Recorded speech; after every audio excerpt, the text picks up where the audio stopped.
Hi friends, welcome to ராணி அடுப்பாங்கரை. நம்ம இன்றைக்கி ராணி அடுப்பாங்கரையில் என்ன பார்க்க போகிறோன்னா கேப்சிகம் மசாலா ஃப்ரை தான் பார்க்க போகிறோம்.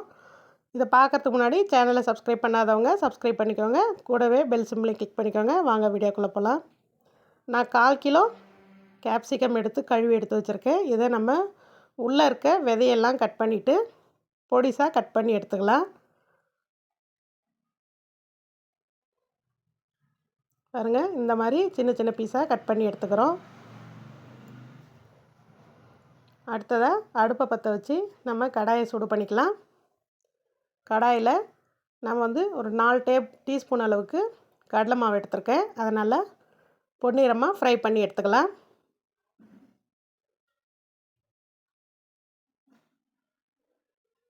கருவை விட்டுறாதீங்க, லைட்டாக பொன்னிறமாக வறுத்து எடுத்துக்கோங்க.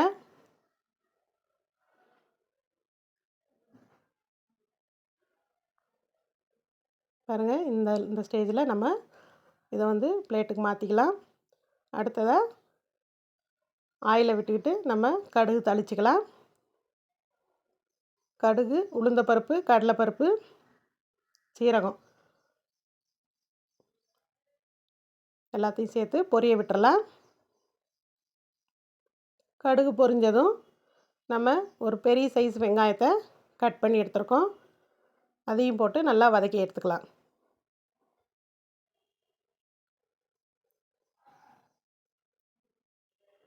இதோட ஒரு 3 பச்சை மிளகாவை நறுக்கி எடுத்துருக்கேன்.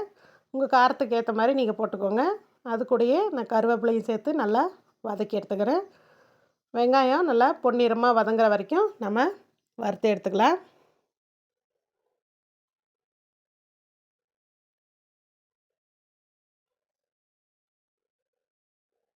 இந்த அளவுக்கு வதங்கின உடனே நம்ம கட் பண்ணி வச்சுருக்க கேப்சிகம்மை அதில் போட்டு வதக்கிடலாம்.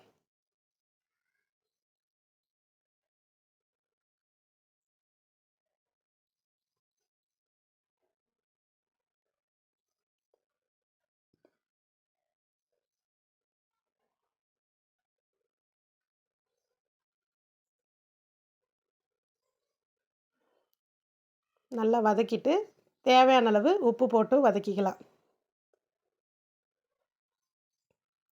தேவையான அளவு உப்பு போட்டு வதங்கிட்டு கொஞ்சம் தண்ணி தெளித்து அப்பப்போ நம்ம மூடியை போட்டு வேக வச்சு எடுத்தோம்னா நல்லா வெந்து வந்துடும்.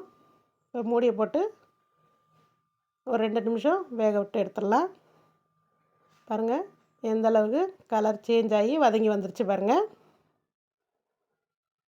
கேப்சிகம் நல்லா வெந்து வந்துருச்சு.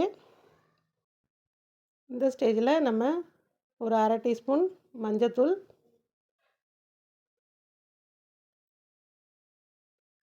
மிளகாய்த்தூள் 2ஐயும் சேர்த்து நல்லா வதக்கி விட்டுருவோம். ஏற்கனவே நம்ம பச்சை மிளகா போட்டிருக்கோம். காரம் உங்களுக்கு பார்த்து போட்டுக்கோங்க.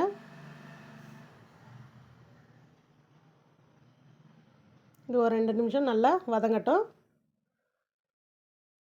இந்த ஸ்டேஜில் நம்ம வறுத்த கடலை மாவை கொஞ்சம் கொஞ்சமாக போட்டு சேர்த்துக்கலாம். ஒரே தடவை போட்டால் தட்டிடும். அதனால் 2 ஸ்பூனாக போட்டு கலந்து விட்டுக்கோங்க. நான் ஏற்கனவே 2 ஸ்பூன் போட்டிருக்கேன். மிச்சம் இருக்க மாவையும் நான் போட்டு கிளறிக்கிறேன்.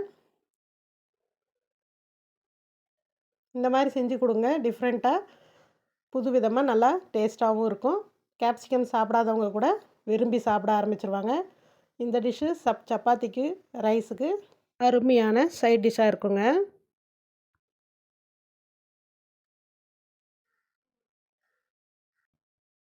அவ்வளோதாங்க, கேப்சிகம் மசாலா ஃப்ரை நல்லா வதங்கி வெந்து வந்துருச்சு. இதை நம்ம ஒரு பிளேட்டுக்கு மாற்றிக்கலாம். பாருங்கள், கலர்ஃபுல்லான மசாலா கேப்சிகம் ஃப்ரை ரெடி ஆயிடுச்சு. இந்த ரெசிபி உங்களுக்கு பிடிச்சிச்சின்னா நீங்களும் ட்ரை பண்ணி பார்த்துட்டு எப்படி வந்துச்சுன்னு எனக்கு கமெண்ட் பண்ணுங்கள், லைக் பண்ணுங்கள், மற்றவங்களுக்கும் ஷேர் பண்ணுங்கள். மறக்காமல் ராணி அடுப்பாங்கரைக்கு சப்ஸ்கிரைப் பண்ணுங்கள். தேங்க்ஸ் ஃபார் வாட்சிங்.